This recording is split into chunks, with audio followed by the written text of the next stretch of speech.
এইটো ভিডিঅ'ত আমি 2012 চনৰ জানুৱাৰী মাহত যি চিটেট এক্সাম হৈছিলে তাত পেপাৰ 1ত ইভিএছত কোনকেইটা কুৱেশ্যন আহিছিলে টেক্সটৰ পৰা সেইটো আলোচনা কৰিম।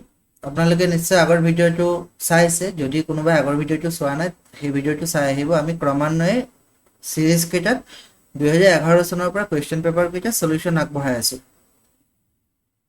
ওকে, তেতিয়াহ'লে আমি ভিডিঅ'টো আৰম্ভ কৰোঁ। সকলোকে স্বাগতম জনাইছো আৰজিটি ইউটিউব চেনেলটোলৈ। ভিডিঅ'টো স্কিপ নকৰাকৈ সম্পূৰ্ণকৈ চাব। আৰু যদি কণ্টিনিউ বেচিছত চাই PYQ খুবেই ইম্পৰ্টেণ্ট হয় আৰু এক্সামত ইভিএছত আউট অফ 15 পোৱাটো একেবাৰে নিশ্চিত, মই গেৰেণ্টি দিব পাৰোঁ, কাৰণ টপিকবিলাক চিমিলাৰ হয়। মানে ইভিএছৰ টেক্সটৰ কথা কৈছোঁ। তাৰপিছত আমি আকৌ পেডাগজি ছেশ্যনো আৰম্ভ কৰিম। চ' আপোনালোকে কমেণ্ট কৰিব যে ভিডিঅ'বিলাক ভাল পাইছেনে নাই আৰু কণ্টিনিউ ৰাখিব লাগে নে নাই। চ' আজি আমি চিটেটত যি জানুৱাৰী মাহত হৈছিলে 2012 চনত সেই পেপাৰখন আলোচনা কৰিম, আৰু তাৰ পিছৰ ভিডিঅ'টোত আমি নৱেম্বৰ মাহত হোৱা 2012 চনতেই সেইখন পেপাৰ চাম। চ' প্ৰথম কুৱেশ্যনটো হৈছে weight lifters are generally required to make more muscles and body mass. যিসকল নেকি ৱেইট লিফটাৰ হয়, ৱেইট লিফটিং কৰে, ভাৰ উত্তোলন কৰে, তেওঁলোকৰ বডি মাছলছ আৰু যি মাংসপেশী খুবেই প্ৰয়োজন হয়। For this purpose they need to take a diet with rich in. গতিকে তেওঁলোকে ডাইট কৰে, কিন্তু তাত কিহৰ পৰিমাণটো আচলতে বেছি থাকে? কাৰ্বহাইড্ৰেটছ, ফেটছ, ভিটামিনছ আৰু প্ৰটিনছ। যিসকলে নেকি ৱেইট লিফটিং কৰে বা জিমতো যিসকলে গৈছে নিশ্চয় সেইটো ছাজেশ্যন শুনিছে সকলোৰে পৰা যে প্ৰটিন পাউডাৰ খাব লাগে। চ' আচলতে প্ৰটিনৰ প্ৰয়োজন হয় বডি যি মাছ আৰু মাছলছখিনি গেইন কৰাৰ কাৰণে। চ' অপশ্যন ডি হ'ব ইয়াৰ correct answer. Rekha's mother adds fitkari to water collected from the pond every day in order to. ৰেখাৰ মাকে কি কৰে, পুখুৰীৰ পৰা যি পানী আনিছে সেই পানীত সদায় ফিটকাৰি দিয়ে। কিহৰ কাৰণে দিয়ে? আচলতে কি হয়, পানীত যেতিয়া ফিটকাৰি দিয়া হয় তেতিয়া যিবিলাক গেট থাকে সেই গেটবিলাক তলত বহি যায় আৰু ওপৰত নিৰ্মল পানী ওলায়। সেইটো আমি ট্ৰেডিশ্যনেল ৱেজ আগৰ পৰা ব্যৱহাৰ কৰিছোঁ। কুঁৱা পুখুৰী যিসকলে ব্যৱহাৰ কৰিছে কুঁৱা পুখুৰী পানী, তেওঁলোকে নিশ্চয় গম পায় ফিটকাৰি দিলে কি হয়, যিবিলাক গেট আছে তলত মানে বহি পৰে। চ' ইয়াৰ যিটো কাৰেক্ট এনচাৰ হ'ব সেইটো অপশ্যন এতে আছে, ছেডিমেণ্ট লাইক ছাছপেণ্ডেড ইম্পিউৰিটিজ। পিছৰ কুৱেশ্যনটো কৈছে in order to separate a mixture of sand and salt which one of the following 4 sequences of process has to be used. যেতিয়া নেকি বালি আৰু নিমখ মিক্স হৈ যায়, আমি কেনেকৈ পৃথক কৰিব পাৰিম কোনটো প্ৰচেছেৰে? আৰু এইটো প্ৰচেছটো কি হ'ব? ছেডিমেণ্টেশ্যন হ'ব, ডিকাণ্টেশ্যন হ'ব, ফিল্টাৰেশ্যন হ'ব, এভাপৰেশ্যন হ'ব। কিয়? ছেডিমেণ্টেশ্যন কি? যেতিয়া নেকি বালি আৰু নিমখ মিক্স হৈ যায় আমিতো এটা এটাকে দানা আঁতৰাব নোৱাৰিম। তাৰ কাৰণে কি কৰিব লাগিব? প্ৰথমতে বালি আৰু বালি আৰু নিমখ মিক্সিং হৈ থকা পাত্ৰটোত পানী দি দিব লাগিব। পানী দিয়াৰ লগে লগে কি হ'ব? নিমখখিনি পানীত মিক্স হৈ যাব। তাৰপিছত যেতিয়া নেকি বালিখিনি তলত গেট হিচাপে জমা হৈ যাব, সেই প্ৰচেছটো কি কোৱা হয়? ছেডিমেণ্টেশ্যন বুলি কোৱা হয়। অ'কে, ছেডিমেণ্টেশ্যন গেট আমি আগৰ ক্লাছটোতো আগৰ কুৱেশ্যন এটাতো পাইছিলোঁ, যেতিয়া নেকি ফিটকাৰিৰ কথা ওলাইছিল। ছেডিমেণ্টেশ্যন মানে কি? ছেডিমেণ্ট মানে গেটবিলাক যেতিয়া জমা হৈ যায়। তাৰপিছত এইবিলাক আকৌ পানীখিনি বাকিব লাগিব বেলেগ পাত্ৰত। এতিয়া বকাৰ পিছত কি হয়, যেতিয়া নেকি আমি বাকী দিওঁ অলপতো কণিকা থাকি যাব পাৰে। আমি ঘৰত যদি চাকনি নাথাকে, কেতিয়াবা হয় নহয় চাকনি বিচাৰি নাপায় চাহ বনালে, যদিও আমি বাকো সাৱধানেৰে, কিন্তু চাহপাত অলপ থাকি যায় চাকনি নোহোৱাকৈ বাকিলে। তো যেতিয়া নেকি বালিখিনি থাকি যাব তাত, তেতিয়া আমি কি কৰিব লাগিব? আকৌ ফিল্টাৰেশ্যন কৰিব লাগিব, মানে ফিল্টাৰ কৰিব লাগিব কিবা কাপোৰ চাপোৰ দি, যাতে অলপো বালি তাত থাকি নাযায়। আৰু তাৰপিছত যেতিয়া পানী নিমখীয়া পানীখিনি পাম, সেইখিনি আকৌ এভাপৰেট যদি কৰোঁ, অলপ গৰম কৰিলে পানীখিনি বাষ্প হৈ উৰি যাব, আৰু তাৰপিছত ওপৰত বালি এই নিমখখিনি আমি ঘূৰাই পাম। চ' এইটো প্ৰচেছেৰে আমি নিমখখিনি ঘূৰাই পাম। আৰু সাগৰীয় পাৰত তেনেকৈ প্ৰচেছেৰে নিমখবিলাক কালেক্ট কৰে। সাগৰীয় পাৰত চাব পুখুৰী সদৃশ খান্দি থয়, তাৰপিছত পানী জমা হোৱাৰ পিছত পানীখিনি যেতিয়া এভাপৰেট হয় তাৰপিছত নিমখখিনি পোৱা যায়। চ' ছেডিমেণ্টেশ্যন, ডিকাণ্টেশ্যন, ফিল্টাৰেশ্যন, এভাপৰেশ্যন, আৰু এইটোৱে আছিলে অপশ্যন চিত আছিলে। Which one of the following is good cooking practice? কোনটো ভাল ৰন্ধাৰ এটা অভ্যাস বুলি কৈছে? Cutting the vegetables and then ৱাশ্বিং দিছ ইন ৰানিং ৱাটাৰ। পাচলিবিলাক কাটি তাৰপিছত ৰানিং ৱাটাৰত ধোৱাৰ কথাটো কৈছে। Keeping the vegetables in sunshine for some time before cutting and cooking. কটা আৰু ৰন্ধাৰ আগতে যিবিলাক ভেজিটেবল আছে সেইবিলাক ৰ'দত অলপ দেৰিৰ কাৰণে থোৱাৰ কথা কৈছে। Cooking the vegetables by deep frying to kill bacteria. যিবিলাক ভেজিটেবল আছে এইটো ডিপ ফ্ৰাই কৰিব কৈছে বেক্টেৰিয়া কিল কৰিবলৈ। আৰু ডি কৈছে ৱাশ্বিং the vegetables nicely and then cutting. So এইটো হৈছে গুড কুকিং প্ৰেক্টিচ। প্ৰথমতে পাচলিবিলাক ভালদৰে ধুই তাৰ পিছতহে কাটিব লাগে। বহুত ক্ষেত্ৰত কি হয়, প্ৰথমতে কাটে তাৰ পিছত ধুৱে, আচলতে সেইটো প্ৰেক্টিচটো বেয়া, এইটো অভ্যাস বেয়া। প্ৰথমতে আমি ধুব লাগে, তাৰ পিছতে কাটিব লাগে। অপশ্যন ডি টো কাৰেক্ট এনচাৰ হ'ব। পিছৰ কুৱেশ্যনটো কি? পিছৰ কুৱেশ্যনটো হৈছে while performing experiments with water, Jyoti observed that an empty steel bowl floats but a small iron nail sinks in water. অৰ্থাৎ পানীৰ লগত যেতিয়া এক্সপেৰিমেণ্ট কৰিছিলে, জ্যোতিয়ে এইটো অবজাৰ্ভ কৰিছে যে এটা খালী ষ্টীলৰ বাটি কি হয়, পানীত উপঙি থাকে, কিন্তু সৰু আইৰণৰ গজাল পানীত ডুব যায়। তো এইটো আমি এক্সপ্লেইন কেনেকৈ কৰিব পাৰিম যে কিয় উপঙি থাকে বাটি আৰু গজালডাল কিয় পানীৰ তলত ডুব গৈছে। তো অপশ্যনত কি কৈছে, the upward force buoyant force on a steel ball is more than its weight, whereas the upward force on a iron nail is less than its weight. So এইটোৱে কাৰেক্ট আনসাৰ। যেতিয়া নেকি ষ্টীল বাটিটো ৰখা হয়, তো পানী কি হয়, দুই ধৰণৰ ফোৰ্স আমি পাওঁ, নহয় জানো? পানীৰ ওপৰত যদি এটা কিবা বস্তু দিওঁ, এটাতো গ্ৰেভিটি থাকিব, যে যিকোনো বস্তুৱে পৃথিৱীয়ে নিজৰ ফালে টানি থাকে, কিন্তু পানীয়ে কি কৰে, সকলো ফালে ফোৰ্স এটা দিয়ে, পানী তলফালৰ পৰা ওপৰলৈ এটা ফোৰ্স দিয়ে, আৰু সেই ফোৰ্সটোক বয়ান্ট ফোৰ্স বুলি কয়। আৰু যিটো নেকি বাটি ৰখাৰ পিছত তলফালৰ পৰা যিটো ফোৰ্স দিয়ে, সেই ফোৰ্সটো বেছি হয়, গতিকে বাটিটো ওপৰতে উপঙি থাকে। কিন্তু যেতিয়া নেকি গজাল দিয়া হয়, তেতিয়া কি হয়, তলফালৰ পৰা যিটো ফোৰ্স, সেইটো গজালৰ ওপৰ ফালে যিটো ফোৰ্স পাইছে, অৰ্থাৎ যিটো গ্ৰেভিটিৰ ফোর্স পাইছে, সেইটো কম হয়, গতিকে সেইটো ডুব যায়। সো এইটো হ'ব কাৰেক্ট আনসাৰ, অপশ্যন এ। তো ইয়াত ইমেজ দিয়া আছে, ভালদৰে চাব। গ্ৰেভিটিটো কি হয়, বেছি গজালটোক তললৈ বেছি জোৰেৰে টানে, পানী যিমান জোৰেৰে ওপৰলৈ খেলিব বিচাৰে, তাতকৈ বেছি জোৰেৰে পৃথিৱীয়ে তললৈ টানি থাকে গজালটোক, আৰু সেইকাৰণে ডুব যায়। কিন্তু বাটিৰ ক্ষেত্ৰত অলপ বেলেগ হয়। পিছৰ কুৱেশ্যনটো হৈছে which one of the following pairs of life processes occurs both in plants and animals?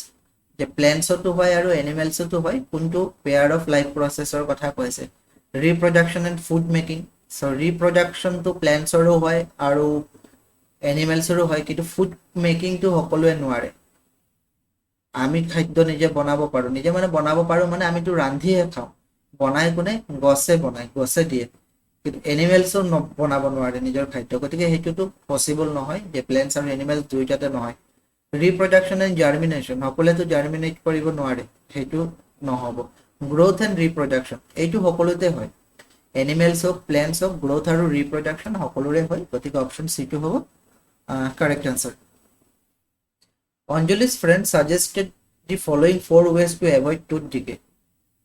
অর্থাৎ অঞ্জলিৰ ফ্ৰেণ্ডে 4টা অপশ্যন যিকেইটা আছে সেইকেইটা সাজেষ্ট কৰিছিলে, বিশেষকৈ কিহৰ কাৰণে, টুথ ডিকে মানে যি নেকি দাঁত ক্ষয় হয়, সেইটো 4টাৰ ভিতৰত কৈছে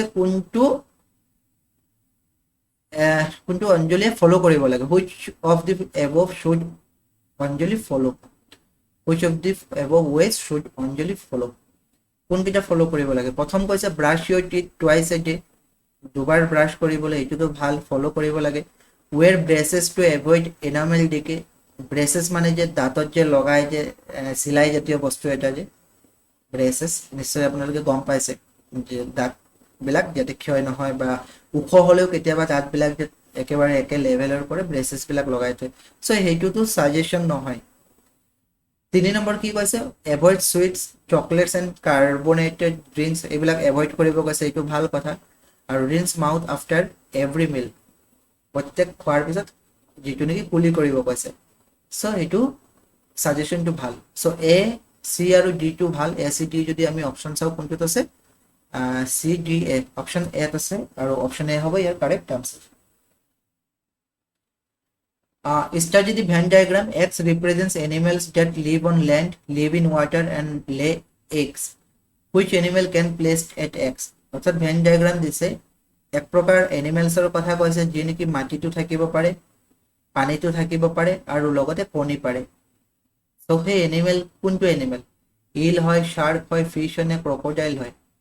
চ' আমি যদি চাওঁ অপশ্যন কেইটাৰ ভিতৰত ক্ৰক'ডাইল হ'ব, কাৰণ ক্ৰক'ডাইল লেণ্ডতো থাকে, ৱাটাৰতো থাকে, আৰু লগতে কণী পাৰে। Option C will be the correct answer. Sorry, option C কি? Option D will be the correct answer, crocodile.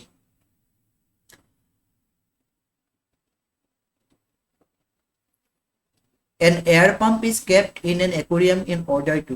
Aquariumত air pump লগোৱা থাকে নহয় জানো? এই air pump টো কিয় লগোৱা হয়? Provide more carbon dioxide to water plants. Water plants of carbon dioxide provide কৰিবলৈ সেইটো নহয়. Allow more oxygen to dissolve in water. So oxygen dissolve কৰিবলৈ পানীত সেইটোৰ কাৰণেহে লগোৱা হয়.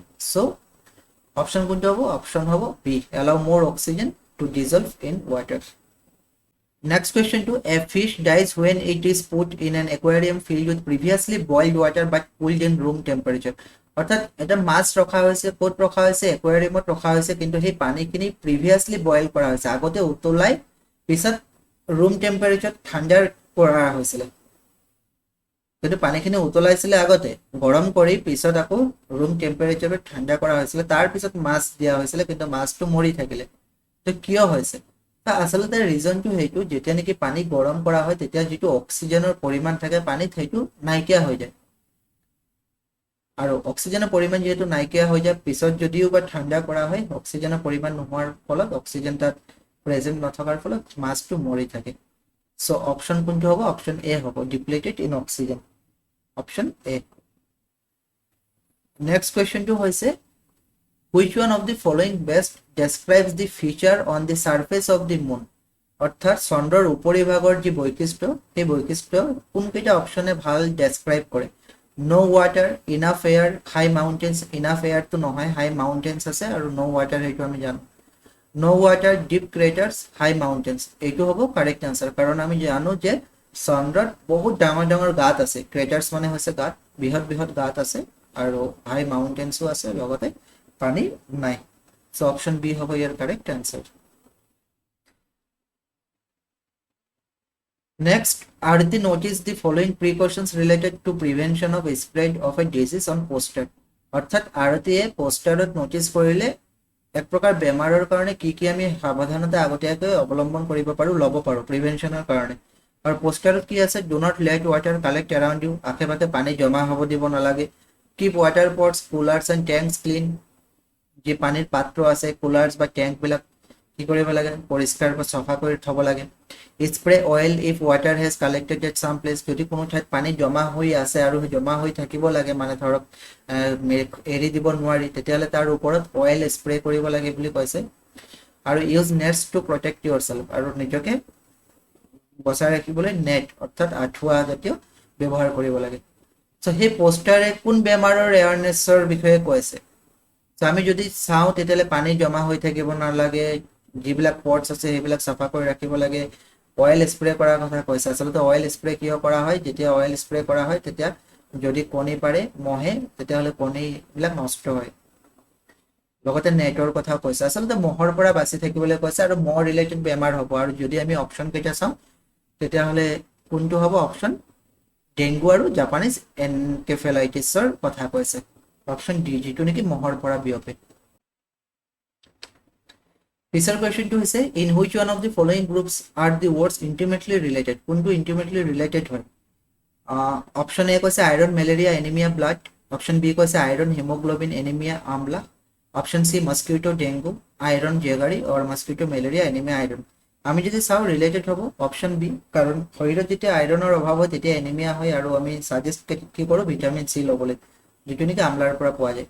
আৰু যেতিয়া নেকি আইৰণৰ অভাৱ হয় হিমোগ্লোবিনৰ মাত্ৰাও কমি যায়। চ' অপশ্যন বি হ'ব ইয়াৰ correct answer. While teaching how different food items can be kept fresh for some time, Radha enumerated the following techniques. Which food items is referred to by wrapping it in a damp cloth? অৰ্থাৎ যেতিয়া নেকি ফুডবিলাক কেনেকৈনো আমি অলপ দেৰিৰ কাৰণে বা কিছু সময়ৰ কাৰণে কি কৰিব পাৰোঁ? ফ্ৰেছ ৰাখিব পাৰোঁ, সেই বিষয়ে আলোচনা কৰা হৈছিলে, বা সেই বিষয়ে শিকোৱা হৈছিলে। ৰাধাই কি কৈছে? এটা টেকনিক দিছে, আৰু সেই টেকনিকটো হৈছে যে ৰেপিং কৰিবলৈ, অৰ্থাৎ মেৰিয়াই থ'বলৈ। কিহেৰে মেৰিয়াই? তিতা কাপোৰেৰে। কি তিতা কাপোৰেৰে মেৰিয়াই থ'লে অলপ দেৰি সতেজ হৈ থাকে, মানে ফ্ৰেছ হৈ থাকে? আৰু এইটো হৈছে গ্ৰীণ কৰিয়েণ্ডাৰ, যি নেকি ধনিয়া পাত। আমাৰ ঘৰতো ধনিয়া পাত যেতিয়া আনে কি কৰোঁ? আমি কাপোৰেৰে মেৰিয়াই থওঁ, যাতে এইটো সতেজ থাকে, ফ্ৰেছ থাকে। চ' অপশ্যন কোনটো হ'ব? অপশ্যন বি হ'ব ইয়াৰ answer. While teaching the topic friction to class 5 students, which example was quoted incorrectly? Class 5-ৰ ষ্টুডেণ্টক যেতিয়া নেকি ফ্ৰিকশ্যনৰ বিষয়ে পঢ়াই আছিলে তেতিয়া এটা এক্সাম্পল ইনকাৰেক্টলি দিয়া হৈছে, এইটো কোনটো? ফ্ৰিকশ্যন মানে কি? ঘৰখন। তো we are able to walk because of friction between our শ্বুজ এণ্ড দি গ্ৰাউণ্ড, এইটোতো হয়। আমি কিয় খোজকাঢ়িব পাৰিছোঁ? কাৰণ আমাৰ শ্বুজ আৰু গ্ৰাউণ্ডৰ মাজত যিটো ঘৰখন হয় সেইটো হোৱাৰ ফলতে আমি খোজকাঢ়িব পাৰিছোঁ, এইটোতো correct. An object thrown vertically upwards always come back to us due two friction. কৈছে যে এটা বস্তু যদি আমি ওপৰলৈ দলিয়াই দিওঁ তললৈ নামি আহে ফ্ৰিকশ্যনৰ কাৰণে। চ' আচলতে এইটো ফ্ৰিকশ্যনৰ কাৰণে নহয়, এইটো গ্ৰেভিটিৰ কাৰণে আহে, আৰু এইটো এক্সাম্পলে ভুল। অপশ্যন বি এক্সাম্পলটো হৈছে ভুল। বাকী a vehicle stops on application of brakes, brake মাৰিলে যে গাড়ী ৰখে সেইটো ফ্ৰিকশ্যনৰ কাৰণে হয়। আৰু আমি যে লিখিব পাৰিছোঁ উই আৰ এবল টু ৰাইট, এইটো ফ্ৰিকশ্যনৰ কাৰণে লিখিব পাৰিছোঁ। চ' অপশ্যন বি এক্সাম্পলটো ভুল আছিলে। আজি সেশনটো ইমানে আছিলে। আই হোপ আপোনালোকে সেশনটো বুজি পাইছে। যদি এইটো সেশনৰ পৰা কিবা ডাউট থাকে তেতিয়াহ'লে কমেণ্ট সেকশ্যনত নিশ্চয় জনাব। আপোনালোকে কমেণ্ট খুব কমকৈ কৰে, কমেণ্ট কৰিব যে কেনেকুৱা পাইছে সেশনবিলাক, তেতিয়া আমিও অলপ উৎসাহ পাওঁ আৰু আপোনালোকক সোনকালে ভিডিঅ' দিবলৈ আমাৰো মন যায়। পিডিএফটো ল'বলৈ টেলিগ্ৰাম চেনেল জইন হৈ ল'ব, ডিছক্ৰিপশ্যনত লিংক দিয়া আছে। Thank U.